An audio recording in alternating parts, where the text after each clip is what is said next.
इस कहानी में हमें दिखाया जाता है कि जहरीला वायरस फैलने की वजह से पूरी दुनिया के सभी इंसान ज़ॉम्बी में बदल चुके हैं। लेकिन ये कोई आम ज़ॉम्बी नहीं, बल्कि ये इतने तेज हैं कि दौड़ते हुए हवाई जहाज को भी पकड़ सकते हैं। कुछ तो इतने चालाक हैं कि इंसानों से भी हटकर सोच सकते हैं, और कुछ ज़ॉम्बी कई किलोमीटर दूर अपने टारगेट को सूंघने की ताकत से ढूंढ सकते हैं।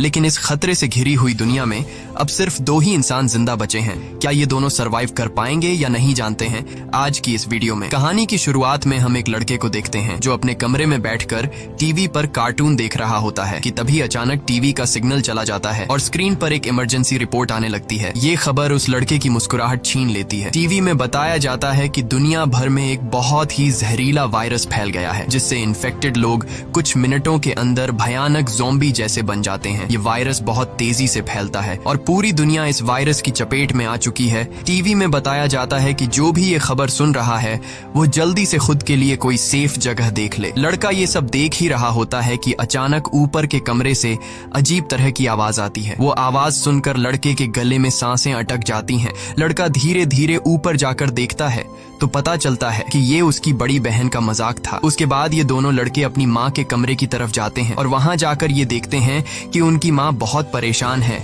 वो अपने हस्बैंड को फोन करके इस सिचुएशन के बारे में बताती है। उसका हस्बैंड जो एक पायलट है वो अपने बच्चों और वाइफ को बताता है कि हर तरफ ये वायरस तेजी से फैल रहा है, इसलिए तुम सब घर पर मेरा इंतजार मत करो और जल्दी से किसी तरह करके इस शहर से दूर निकल जाओ। वो अपने बच्चों से कहता है कि परेशान मत हो, तुम्हें कुछ नहीं होगा, तुम्हारी माँ तुम्हें एक सेफ जगह में ले जाएगी। वो अपने हाथ में पहना हुआ लकी ब्रेसलेट अपने बच्चों को दिखाता है, जो कि ये ब्रेसलेट उसकी बेटी एबिगेल ने बनाया था। ये देखकर एबिगेल बहुत खुश हो जाती है। दूसरी तरफ उनकी माँ जल्दी जल्दी से सामान इकट्ठा कर रही होती है। तभी उन्हें बाहर से चिल्लाने की आवाजें सुनाई देने लगती हैं, इसलिए वो जल्दी से अपने दोनों बच्चों को लेकर घर से बाहर निकल आती है। जैसे ही वो कार में बैठने वाले होते हैं, अचानक एक ज़ॉम्बी उन बच्चों की माँ पर अटैक कर लेता है। डर के मारे एबिगेल जल्दी से कार के नीचे छुप जाती है और अपनी आंखों के सामने अपने छोटे भाई और माँ को ज़ॉम्बी के हाथों मरते हुए देखती है। वो ज़ॉम्बी उस छोटी बच्ची को देख नहीं पाता और वहां से चला जाता है। ये छोटी लड़की डर से कांप रही होती है कि तभी वो देखती है कि उसकी माँ भी एक ज़ॉम्बी बन चुकी है। लड़की की माँ अपनी बेटी को देखकर उसकी तरफ बढ़ने लगती है। इससे पहले कि वो अपनी बेटी को मार पाती, ठीक उसी समय पर एक अंकल फरिश्ते की तरह आकर एबिगेल की माँ को मार देता है और एबिगेल को बचा लेता है। थोड़ी देर बाद वो देखते हैं कि एबिगेल का छोटा भाई भी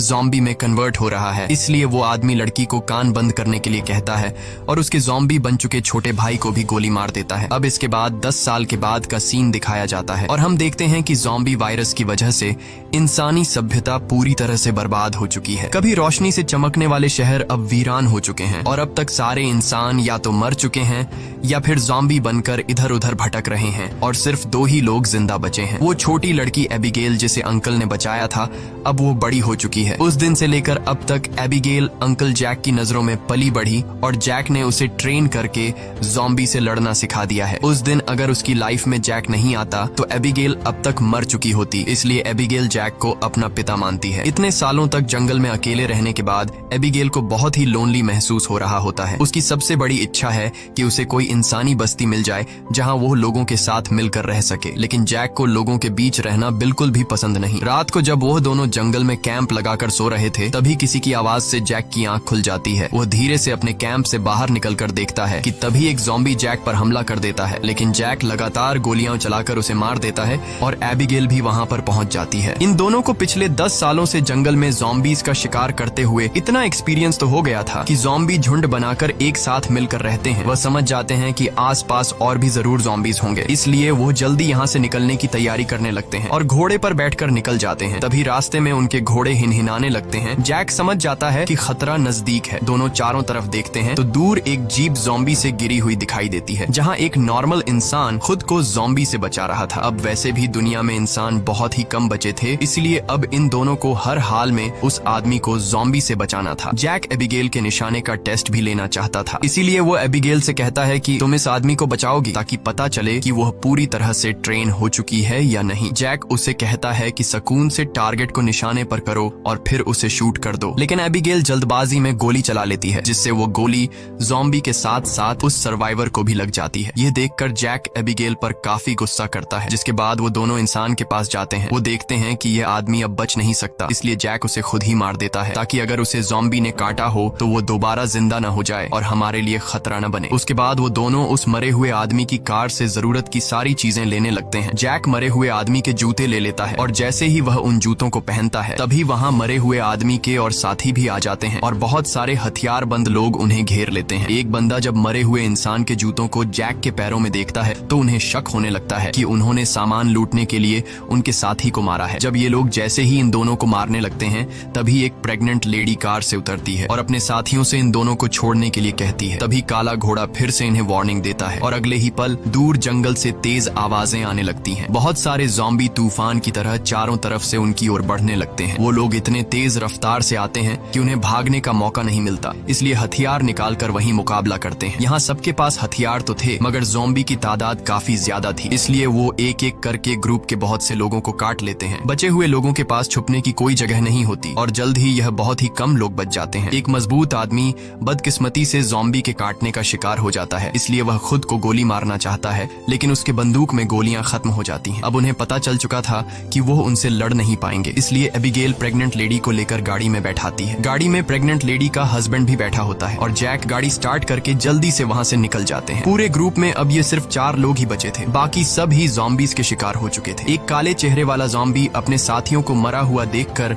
बहुत ज्यादा गुस्सा हो जाता है। उधर ये चारों ज़ॉम्बीज से जान छुड़ाकर गाड़ी में सफर कर रहे होते हैं। रास्ते में जैक पीछे बैठी लेडी से पूछता है कि तुम हो कौन और यहाँ क्या कर रहे थे। पूछने पर पता चलता है कि यह बचे हुए लोग शिप टाउन नाम की जगह पर जाना चाहते थे जहाँ पर सेफली इंसान रहते हैं। वहाँ जरूरत की तमाम फैसिलिटीज हैं और हम सब वहाँ जाकर एक नॉर्मल जिंदगी गुजारना चाहते थे। ये सुनकर एबिगेल बहुत खुश होती है क्योंकि यही तो वो जगह है जहाँ वह हमेशा से जाना चाहती थी। जिस पर जैक ने कहा कि यहाँ पर कोई भी ऐसी कॉलोनी वगैरह नहीं है, मैं पिछले 10 सालों से यहाँ वहाँ भटक रहा हूँ, मुझे तो कोई ऐसी कॉलोनी नहीं दिखाई दी। तभी अचानक बीच रास्ते में उनकी गाड़ी खराब हो जाती है। इस दौरान प्रेग्नेंट लेडी का हस्बैंड बाहर निकलता है जिसका नाम डेविड है। वह उनसे कहता है कि मैं एक मैकेनिक हूँ और मैं इसे ठीक कर सकता हूँ, लेकिन औजार न होने की वजह से गाड़ी ठीक नहीं हो पाती, इसीलिए यह लोग गाड़ी को यहीं पर छोड़कर पैदल सफर करने लगते हैं। कई किलोमीटर सफर करने के बाद वह लोग एक वीरान सोसाइटी में पहुंच जाते हैं। यहाँ ऊंची इमारतें अभी भी खड़ी हैं लेकिन हर तरफ मौत की शांति छाई हुई है। ये लोग सबसे पहले इस जगह की अच्छी तरह से जांच भी करते हैं। जब उन्हें कोई खतरा महसूस नहीं होता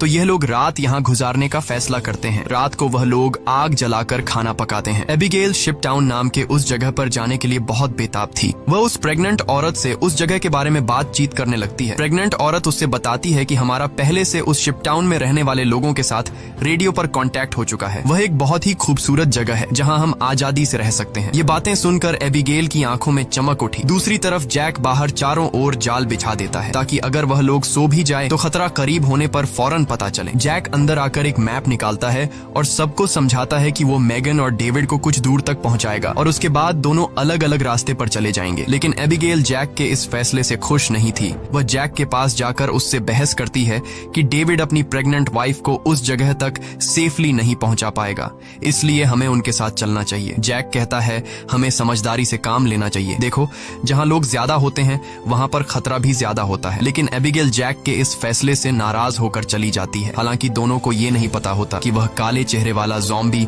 उनकी गाड़ी को सूंघते हुए वहां तक पहुंच चुका है। अगली सुबह एबिगेल छत पर बैठकर अपने बचपन की फोटोज देख रही होती है कि अचानक नीचे पेड़ों से सरसराहट की आवाज आती है। वह समझ जाती है कि ज़ॉम्बी अंदर आ गए हैं और सबको वार्निंग देने के लिए नीचे दौड़कर जाती है कि तभी रास्ते में एक ज़ॉम्बी भी उसके पीछे लग जाता है। एबिगेल खुद को बचाते हुए ऊपर सीढ़ियों पर चढ़ने लगती है और पीछा करने वाले ज़ॉम्बी को झटका देते हुए नीचे गिरा देती है। लेकिन इस चक्कर में उसका बैलेंस बिगड़ जाता है जिससे वह भी नीचे गिरने वाली होती है। लेकिन तभी जैक ने वक्त पर आकर उसे बचा लिया। थोड़ी देर बाद काले चेहरे वाला ज़ॉम्बी अपने साथियों के साथ वहां पहुंच जाता है क्योंकि उसे पता चल जाता है कि उनका साथी कहां पर मरा है। लेकिन वह पहले से बिछाई गई जाल में फंस जाते हैं जिसमें काफी सारे ज़ॉम्बी मारे जाते हैं। जैक धमाके की आवाज सुनकर समझ जाता है कि ज़ॉम्बी का झुंड उस जगह तक पहुंच गया है जहां हम कल रात ठहरे थे और ज़ॉम्बी अभी तक उनका पीछा कर रहे हैं। लेकिन अच्छी बात ये थी कि ये लोग उस जगह को छोड़कर वहां से आगे निकल चुके थे। तभी रास्ते में एबिगेल को याद आता है कि थोड़ी दूर पर एक छोटा सा हवाई अड्डा है जहां पर मेरे फादर काम किया करते थे। शायद वहां कुछ हवाई जहाज बचे हों जिससे हम आसानी से शिप टाउन तक पहुंच सकते हैं। लेकिन जैक कहता है कि अगर हम एयरपोर्ट गए तो वह एक खुली जगह है और अगर वहाँ ज़ॉम्बीज ने घेर लिया तो वहाँ हमारे पास जान बचाने का कोई रास्ता नहीं होगा और मुश्किल है कि हमें वहाँ एरोप्लेन भी मिल जाए। लेकिन एबिगेल के बार बार कहने पर वह वहाँ जाने के लिए मान जाता है, जिसके बाद ये लोग एयरपोर्ट आ गए, लेकिन यहाँ पर कोई भी एरोप्लेन नहीं था। जैक कहता है, देखा, मैंने कहा था यहाँ पर कोई भी एरोप्लेन नहीं होगा। लेकिन जब वह लोग वहाँ पर एक छोटे से गराज में पहुँचते हैं तो गराज का दरवाजा खोलते ही लकीली वहाँ उन्हें एक छोटा एरोप्लेन मिल जाता है। ये देखकर ये लोग बहुत खुश हो जाते हैं क्योंकि अब उनका शिप टाउन तक पहुँचने का रास्ता आसान हो गया। लेकिन ये हवाई जहाज बहुत दिनों से इस्तेमाल नहीं हुआ था, इसलिए मैकेनिक डेविड कहता है कि उसे ठीक करने की जरूरत है। ज्यादा नहीं, मैं उसे 10 से 15 मिनट के अंदर ठीक कर दूंगा। जब तक डेविड एरोप्लेन को ठीक करता तब तक जैक और एबिगेल एयरपोर्ट में कुछ काम की चीजें ढूंढने लग जाते हैं। तभी डेविड दूरबीन से देखता है कि दूर से बहुत सारे ज़ॉम्बीज आ रहे हैं जो बहुत जल्द एरोप्लेन तक पहुंच जाएंगे। वह लोग दौड़ कर आते हैं और उन दोनों को वार्न करते हैं कि हमें जल्दी से एरोप्लेन को स्टार्ट करना होगा, नहीं तो ज़ॉम्बी यहाँ पहुंचकर हमें मार देंगे। एबिगेल जल्दी से पायलट की सीट पर बैठ जाती है, वहाँ पर मौजूद बुक्स को रीड करती है। उसके फादर पायलट थे, इसलिए उसने अपने फादर से एयरप्लेन को कंट्रोल करने की थोड़ी बहुत जानकारी सीखी थी और जैक ज़ॉम्बीज को शूट करके उन्हें रोकने की कोशिश करता है। एबिगेल जैसे तैसे करके एरोप्लेन को स्टार्ट कर लेती है, लेकिन तब तक बहुत देर हो चुकी थी। वहाँ बहुत सारे ज़ॉम्बी रनवे तक पहुँच जाते हैं। उनकी रफ्तार काफी तेज थी और उनमें से एक ज़ॉम्बी एरोप्लेन के दरवाजे तक पहुँच भी जाता है, लेकिन जैक उसे गोली मारकर एरोप्लेन को उसे छुड़ा लेता है और एबिगेल जहाज के कंट्रोल को समझ जाती है। इस तरह से ये लोग जहाज को टेक ऑफ कर लेते हैं। हवाई जहाज में बैठे सभी लोग बहुत खुश हैं क्योंकि वो जल्द ही सीधे शिप टाउन पहुंच जाएंगे। लेकिन ये खुशी थोड़ी ही देर की मेहमान थी। जैसे ही ये लोग थोड़ा सा आगे गए तो अचानक जहाज के इंजन में से धुआं निकलने लगा क्योंकि ये जहाज पिछले 10 सालों से हवा में सफर नहीं कर पाया था, इसीलिए इसका इंजन ब्लास्ट हो जाता है और प्लेन नीचे की तरफ जाने लगा। जैक समझदारी से काम लेते हुए एरोप्लेन का एक पेड़ में क्रैश लैंड करता है, जिससे उन्हें थोड़े बहुत चोट तो आ जाते हैं पर इनकी जान बच जाती है। प्लेन तो अब इस्तेमाल लायक नहीं बचा था, इसलिए अब उन्हें दोबारा फिर से पैदल सफर करना पड़ेगा। काफी दूर तक पैदल चलने के बाद वो लोग एक सुनसान रेलवे स्टेशन तक पहुंच जाते हैं। रात हो चुकी थी। ये लोग आसपास खतरा चेक करते हैं। जब उन्हें कोई भी ज़ॉम्बी नहीं नजर आता तो ये लोग यहीं पर रात गुजारने का फैसला कर लेते हैं। वो लोग मैप पर अपना लोकेशन देखते हैं, जिससे उन्हें पता चलता है कि अब ये लोग शिप टाउन से सिर्फ 2 दिन की दूरी पर हैं। यहाँ वो प्रेग्नेंट लेडी जैक के पास आती है और जैक का शुक्रिया अदा करती है। वो जैक से कहती है कि अगर तुम ना होते तो हम कभी भी यहाँ तक नहीं पहुँच पाते। ये सुनते हुए जैक को भी मैगन से हमदर्दी होने लगी। वो उसे अपनी स्टोरी सुनाता है कि आज से 10 साल पहले जब ये ज़ॉम्बी वायरस शुरू हुआ था तो उसे सबसे पहले अपनी पत्नी को जान से मारना पड़ा क्योंकि वो उसे काटने आ रही थी। इसीलिए तब से लेकर आज तक उसके अंदर का इंसान कहीं मर सा गया है। अब इस दुनिया में सिर्फ उसके पास एबिगेल ही है जिसे वो हर एक कीमत पर जिंदा रखेगा।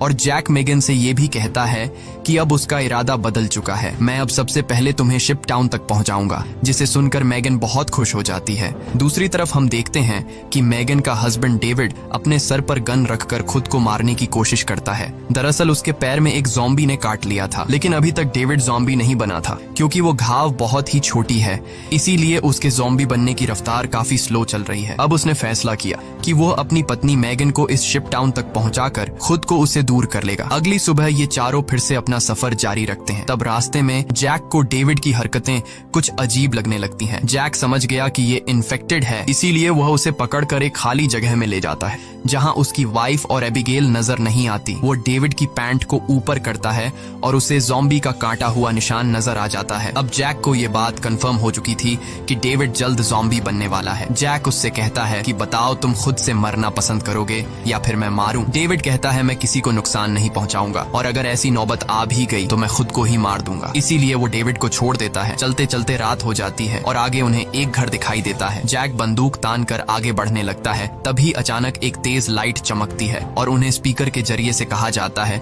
कि अपनी वेपन्स नीचे रख दो वरना गोलियों से छलनी कर दिया जाओगे। अब उन्हें पता चल जाता है कि अंदर कोई इंसान ही है। एबिगेल आगे बढ़ती है और कहती है कि हमारा यहाँ आने का मकसद किसी को नुकसान पहुँचाना बिल्कुल भी नहीं है, बस हमें मदद चाहिए। तभी उस घर का मालिक बाहर आता है। वो कहता है कि तुम लोगों को यहाँ ढेर सारा खाना और रात गुजारने दिया जाएगा, मगर एक शर्त पर, तुम सबको अपनी बंदूकें बाहर ही छोड़नी होंगी। जब ये लोग अपने वेपन्स बाहर छोड़ देते हैं तो वो आदमी उन्हें घर के अंदर ले जाता है। ये आदमी सबको घर के अंदर वेलकम करते हुए बताता है कि मैं एक साइंटिस्ट हूँ, मैं यहाँ पर अकेला रहता हूँ, अगर मैं चाहता तो यहाँ से जा सकता था, लेकिन ऐसी जगहों पर मुझे रिसर्च करने में आसानी होती है। यहाँ वो इन सबको बहुत अच्छा खाना देता है जिसे वो सब देखकर हैरान रह जाते हैं क्योंकि ऐसा खाना उन्होंने काफी लंबे अरसे से नहीं खाया था। वो लोग खाने पर टूट पड़ते हैं। खाना खाने के बाद वो साइंटिस्ट इन लोगों के लिए ड्रिंक्स भी लाता है। वो सब बहुत खुश थे क्योंकि इतने दिनों बाद सबको आराम से बैठकर बातें करने का मौका मिलता है। लेकिन साइंटिस्ट की बातें सुनते हुए उन्हें कुछ अजीब लगता है। साइंटिस्ट कहता कहता है कि देखो ये जो वायरस फैला है वैसे तो ये बहुत बुरी चीज है, लेकिन दूसरी तरफ इससे इंसान अपग्रेड भी हुए हैं, जैसे कि कमजोर इंसान खत्म हो जाएंगे और जो ताकतवर होगा वो जॉम्बी बनकर जिंदा रहेगा। वो कहता है कि जॉम्बी सिर्फ खाने के लिए जीते हैं ना कि तरक्की के लिए, इसलिए जॉम्बीज को दुनिया पर राज करना चाहिए। ये सुनकर उन चारों को बहुत ही अजीब लगने लगता है। तभी डेविड को अपनी तबीयत ज्यादा खराब लगती है और वो बाथरूम में जाता है। बाथरूम जाकर वो शीशे में देखता है कि उसके बॉडी में वायरस पूरी तरह से फैल चुका होता है। जब डेविड वापस हॉल में आता है तो देखता है कि जैक और बाकी लोग बेहोश पड़े हैं। दरअसल साइंटिस्ट ने शराब में बेहोशी की दवा मिला दी थी। ये देखकर डेविड साइंटिस्ट पर हमला करने लगता है कि तभी साइंटिस्ट अपने हाथ में पकड़े हुए एक डिवाइस का बटन दबा देता है। डेविड को अचानक बहुत कमजोरी महसूस होती है और वो जमीन पर गिर जाता है। साइंटिस्ट कहता है कि इस डिवाइस को मैंने सालों की मेहनत के बाद बनाया है, जिससे मैं दुनिया के किसी भी कोने में जा सकता हूँ और इस डिवाइस की मदद से जॉम्बी मेरा कुछ भी नहीं बिगाड़ सकते। साइंटिस्ट ने एक ऐसा डिवाइस बना लिया था जिससे वो जॉम्बीज को कंट्रोल कर सकता था, यानी कि अब वो पूरी दुनिया का राजा बनकर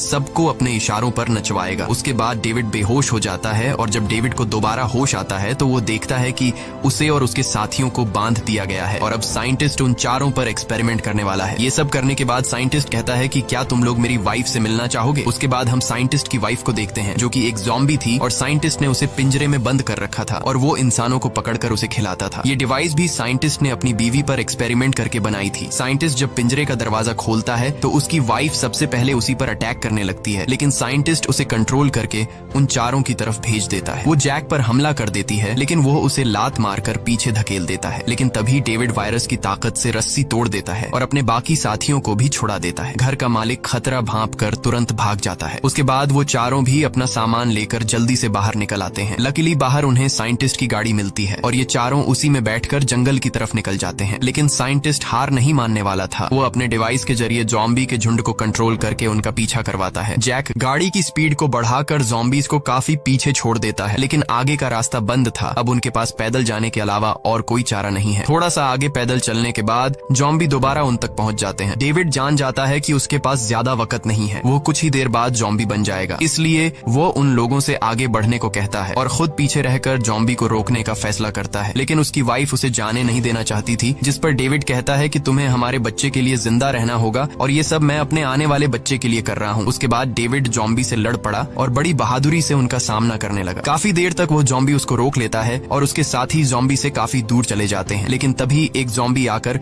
डेविड को मार देता है। जैक मेगन को गोद में लेकर आगे की तरफ बढ़ता है और फाइनली ये लोग उस जगह तक पहुंच जाते हैं जहां पर इंसानों की बस्ती थी। एबिगेल मदद मांगने के लिए चिल्लाने लगती है क्योंकि उनके पीछे बहुत सारे ज़ॉम्बी थे। ऊपर टावर पर बैठे 2 पहरेदारों ने उन्हें देख लिया और वो अब स्नाइपर से ज़ॉम्बीज को शूट करके उन्हें कवर देने लगे। जल्द ही उन लोगों के लिए एक बोट भी भेजी जाती है और ये तीनों उस बोट में बैठकर शिप टाउन के अंदर पहुंच जाते हैं। काले चेहरे वाला ज़ॉम्बी अपने साथियों को आगे बढ़ने से रोकता है क्योंकि आगे पानी का रास्ता है और वह उसे पार नहीं कर सकते थे। दूसरी तरफ मेगन की डिलीवरी होने वाली थी और उसे तुरंत इलाज की जरूरत थी। अच्छी बात यह है कि यहाँ डॉक्टर और हॉस्पिटल की फैसिलिटी भी मौजूद थी। अगली सुबह हम देखते हैं कि इस जगह को कई बड़े जहाजों से जोड़कर एक टाउन बनाया गया है जिसके चारों तरफ पानी है। जैक एबिगेल से कहता है कि अब हमें यहाँ से जाना चाहिए, लेकिन एबिगेल ने यहीं रहने का फैसला कर लिया है। उसे लोगों के बीच रहने में बहुत मजा आ रहा है। इसी बात पर दोनों में बहुत झगड़ा होता है। तभी एक डॉक्टर आती है और बताती है कि मेगन ने एक बेटी को जन्म दिया है, लेकिन खून ज्यादा बहने की वजह से वो शायद ज्यादा दिन नहीं जी पाएगी। ये सुनकर जैक का मन उदास हो जाता है। वह जल्दी से हॉस्पिटल के कमरे में जाता है। मेगन बहुत कमजोर हो चुकी है और वह अपनी बेटी को जैक के हवाले करना चाहती है और वह चाहती है कि वह भी एबिगेल की तरह बड़ी हो। जैक को अपनी मरी हुई वाइफ की याद आती है और मेगन की बेटी को अपने पास रखने के लिए तैयार हो जाता है। इधर एबिगेल एक हैंडसम लड़के के साथ एंजॉय कर रही होती है। उसने कभी सोचा भी नहीं था कि इतने सारे लोग एक साथ बैठकर शराब पी सकते हैं और खूबसूरत संगीत पर जमकर नाच गा सकते हैं, इसलिए उसका यहीं रुकने का इरादा और भी पक्का हो जाता है। थोड़ी देर बाद एबिगेल उस हैंडसम लड़के को चुपके से एक कैबिन में जाते हुए देख लेती है। उसे देखकर वह भी अंदर चली जाती है। वहां पहुंचकर वह देखती है कि ये कैबिन पूरी तरह से तारों और बमों से भरा हुआ है। वहां एक वायरलेस स्विच भी लटका हुआ होता है। जैसे ही वह उस स्विच को टच करती है तभी वह लड़का भाग कर आता है और बताता है कि उन्होंने शिप टाउन के नीचे बम लगाए हैं। अगर कभी ये जगह खतरे में पड़ती है तो लोग उस रास्ते से भाग जाएंगे और बाहर से इस जगह को उड़ा देंगे। लेकिन दोनों को बिल्कुल भी अंदाजा नहीं होता कि ये दिन इतनी जल्दी आ जाएगा। वह साइंटिस्ट गुस्से में वहां तक भी पहुंच जाता है। वह देखता है कि इन लोगों ने बहुत सारे ज़ॉम्बीज को मार दिया है जिनके सहारे वह इस दुनिया पर राज करना चाहता है। वह अपने कंट्रोल डिवाइस के जरिए उस काले चेहरे वाले ज़ॉम्बी राजा को अपने कंट्रोल में कर लेता है। साइंटिस्ट की मदद मिलने के बाद शिप टाउन के नीचे का पानी अब उन्हें नहीं बचा सकता था। बहुत सारे ज़ॉम्बी पानी के नीचे से उन शिप्स पर पहुंच जाते हैं और लोगों पर अचानक अटैक कर लेते हैं, जिनमें से बहुत से लोग मारे जाते हैं। लोगों के बीच हलचल मच जाती है। इधर जैक को भी इस बात का पता चल जाता है कि ज़ॉम्बीज ने अटैक कर लिया है। जैक को एबिगेल की चिंता होने लगती है और वह उसे ढूंढने लग जाता है। वह ज़ॉम्बीज को मारते हुए आगे बढ़ता है और आखिरकार वह एबिगेल को ढूंढ लेता है। दूसरी तरफ सन की साइंटिस्ट भी शिप पर पहुंच जाता है और एबिगेल को पंच मारकर नीचे गिरा देता है। ये देखकर जैक गुस्से में आकर साइंटिस्ट की तरफ दौड़ने लगता है कि तभी एक ज़ॉम्बी बीच में आकर उसे धक्का देकर नीचे टैंक में फेंक देता है और वहाँ वह साइंटिस्ट भी पहुंच जाता है और जैक से बदला लेना चाहता है। वह जैक को लात मारकर गिरा देता है, लेकिन जैक को पता था